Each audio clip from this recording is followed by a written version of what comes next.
नमस्कार, TV9 मराठीमध्ये आपल्या सगळ्यांचे स्वागत. मी निखिला.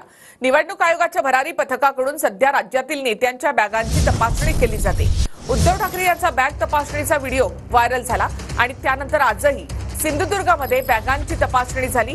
दरम्यान मुख्यमंत्री आणि दोन्ही उपमुख्यमंत्र्यांच्याही बॅगा निवडणूक आयोगाच्या भरारी पथकाने तपासल्या आहेत. यावरून आता सत्ताधारी आणि विरोधकांमध्ये आरोप प्रत्यारोप होत आहे. उद्धव ठाकरेंच्या बॅगा तपासल्यानंतर आता मुख्यमंत्री शिंदे आणि दोन्ही उपमुख्यमंत्र्यांच्या बॅगाही तपासण्यात आल्या. वणी आणि औसामध्ये उद्धव ठाकरेंच्या बॅगा तपासण्यात आल्या होत्या.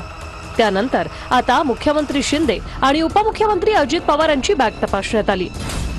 फक्त कपडे आहेत, युरिन पॉट नाही असं म्हणत मुख्यमंत्री शिंदेंनी बॅगा तपासणी दरम्यान उद्धव ठाकरेंना टोला लगावलाय. हा व्हिडिओ मी रिलीज करतो. ठीक आहे, तपासा बॅग माझी. बॅग रिकव्हरी, माझा युरिन पॉट पण तपासा. फक्त कपडे आहेत, बाकी काय नाही, आणि युरिन पॉट पण नाही. तुम्ही लॉकडाऊन मध्ये माणसं मरत होते, तुम्ही कोविड मध्ये पैसे खात होते, खिचडीमध्ये पैसे खाल्ले, डेड बॉडी बॅग मध्ये पैसे खाल्ले. अरे म्हणून डेड बॉडी बॅग मध्ये पैसे खाल्ले म्हणून तुमच्या बॅगा चेक करतायत वाटतं.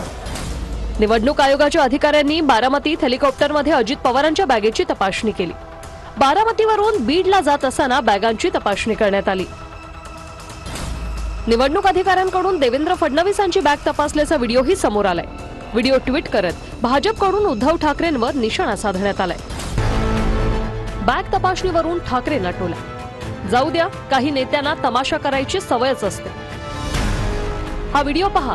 7 नोव्हेंबरला यवतमाळ जिल्ह्यात आमचे नेते माननीय देवेंद्रजी फडणवीस यांच्या बॅगची तपासणी झाली, पण त्यांनी ना कोणता व्हिडिओ काढला ना कोणती आगपाखड केली.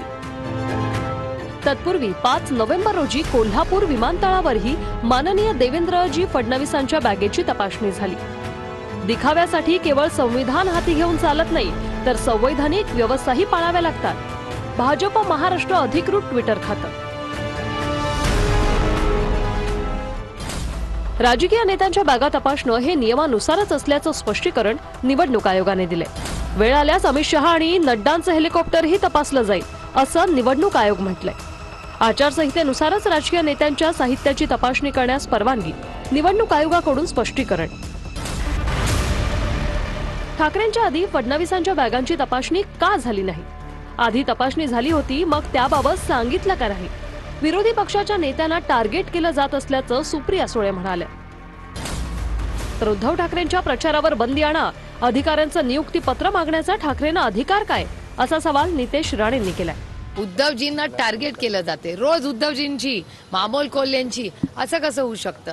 आणि तुम्ही बघा योगायोग की आज कशी काय झाली, कारण का टीव्हीवर 2 दिवस एवढं उद्धवजींचं बोलल्यामुळे आज लगेच त्यांची तपासणी झाली. इतके दिवस का नाही झाली आधी? उद्धवजींच्या आधी का नाही झाली? काय अधिकार आहे हो उद्धव ठाकरेंना त्या निवडणूक आयोगाच्या अधिकाऱ्यांचा अपॉइंटमेंट लेटर मागण्याचा? कुठल्या नियमामध्ये लिहिलेलं आहे? मी तर निवडणूक आयोगाच्या प्रमुखांना मी आवाहन करीन, विनंती करीन, मागणी करीन की उद्धव ठाकरेच्या प्रचारावर बंदी आणा. जिथे हवे तिथे शिंदे, फडणवीस आणि अजितदादांनी पैसे पोहोचवलेत असं म्हणत राऊतांनी बॅग तपासणीवरून टीका केली. तर ठाकरेंकडून बॅग तपासणीत स्वतः पब्लिसिटीचा प्रकार असल्याचं म्हणत राहुल नार्वेकरांनी उद्धव ठाकरेंवर निशाणा साधलाय. एकनाथ शिंदे, देवेंद्र फडणवीस, अजित पवार, अमित शहा, गौतम अडाणी, लोढा यांना जिथे पैसे पोचवायचे आहेत त्यांनी ते पैसे पोचवलेले आहेत. यापूर्वी अनेक मंत्र्यांच्या आणि नेत्यांच्या अशी तपासणी केली गेली आहे. तर केवळ याचा बोलबावा करून एक प्रकारची स्वस्त पब्लिसिटी प्राप्त करण्याचा हा प्रकार मला दिसतो. यवतमाळच्या घाटंजीमध्ये नाना पटोलेंच्या बॅगांची तपासणीसाठी निवडणूक आयोगाचे अधिकारी आले होते.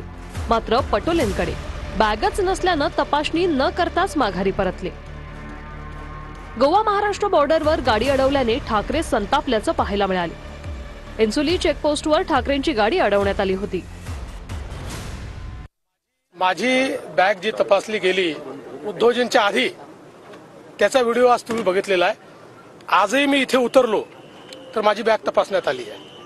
त्याच्यामुळे सगळ्यांच्याच बॅगा तपासल्या जातात. फक्त काही लोकांना प्रत्येक गोष्टीचं त्या ठिकाणी भांडवल करायची सवय असते. त्यामुळे अशा प्रकारे छोट्या छोट्या गोष्टीवर अधिकाऱ्यांना चुकीचं बोलणं, त्यांच्यावर व्यंग करणं हे अतिशय चूक आहे. ठीक आहे, आपण मोठे आहोत, पण याचा अर्थ त्यांचा अपमान करण्याचा अधिकार आपल्याला नाही मिळाला.